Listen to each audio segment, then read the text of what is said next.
Hi guys, welcome to week 11. We are getting to the nitty-gritty of lesson planning, looking at resources, looking at tools. We will be doing that next week, and putting all of that together into a lesson called Hyperdocs. And you need to be able make sure and read and watch and listen to all the things you need to do. And so we talk about, this video is all about what Hyperdocs really are, explore what other people are saying about it on Twitter, and then you're going to obviously do a small group discussion. Now, this one is a little bit different.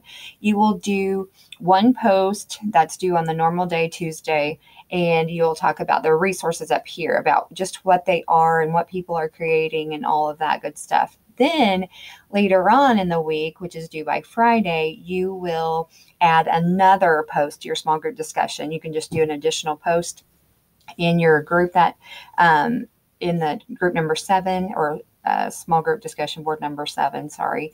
And you're going to be sharing your ideas for your own Hyperdocs lesson. And this is just a brainstorming time to get feedback from your peers. And so, but you need to start thinking a little bit more specifically. So your grade level, your objective, you need to align it with standards, because that's what you're going to be doing when you're teaching and when you're student teaching. And then 2 resources that you could use in your lesson for students. So these are not things that you would use to get ideas. It is stuff that students would access and learn from. And some of these can be the ones that you evaluated in your lesson, in your website evaluations from last week, but I would encourage you to do 2 more, because you're actually going to have more than that for your Hyperdocs lesson. So in order to do that, I would just say reach beyond those that you've already done and look for 2 others. And then you are going to respond to your small group members, whether it be their initial post or about their Hyperdocs lesson.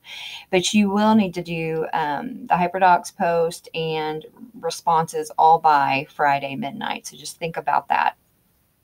If you want to explore these Hyperdocs that I have on this presentation, there are templates, there's all kinds of stuff. If you want to explore those before you brainstorm your own, that's totally fine with me. You can get some really great ideas. I have all kinds of examples that you can look at for your content area, links to lots and lots of things. And so that's fine if you want to do that, but just make sure and go back and do this post before Friday at midnight. And then as you are exploring these links and examples and what these are all about, you are actually going to be thinking about 2 that you find that you are going to actually evaluate. Now that you've looked at what a Hyperdoc is, looked at what students do in them, looked at what teachers do and the resources that they have. So I want you to be thinking about all of those things as you look through here, because you're going to then choose to evaluate. And whenever you click on this document, this is actually your assignment. It's going to be your copy, and you are just, all of the things you're going to answer about your Hyperdoc are going to be on this document itself. And so I tell you exactly what to do. You're going to be looking at this document as you're evaluating the Hyperdoc. And so just going back and forth.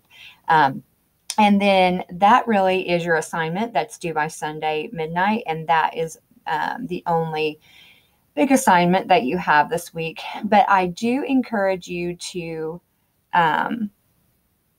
look through the curated lesson resources. Actually, I think I already had you look, right here. I did an explanation this past week. So if you want to look at that video to remind yourself, because they will be due next week, the curated lesson resources. So those are those things you're supposed to be collecting for your Hyperdocs lesson. And that's really it. And so this week, all about Hyperdocs. If you have any questions, I'm going to be responding to you on your small group discussion boards, and respond to each other if you have an understanding of the Hyperdocs overall. So that's it. It'll be a fun week, and start thinking about what you're going to do in your own lesson to help kids be creative and creators of their own projects and products to show their understanding. Have a great week.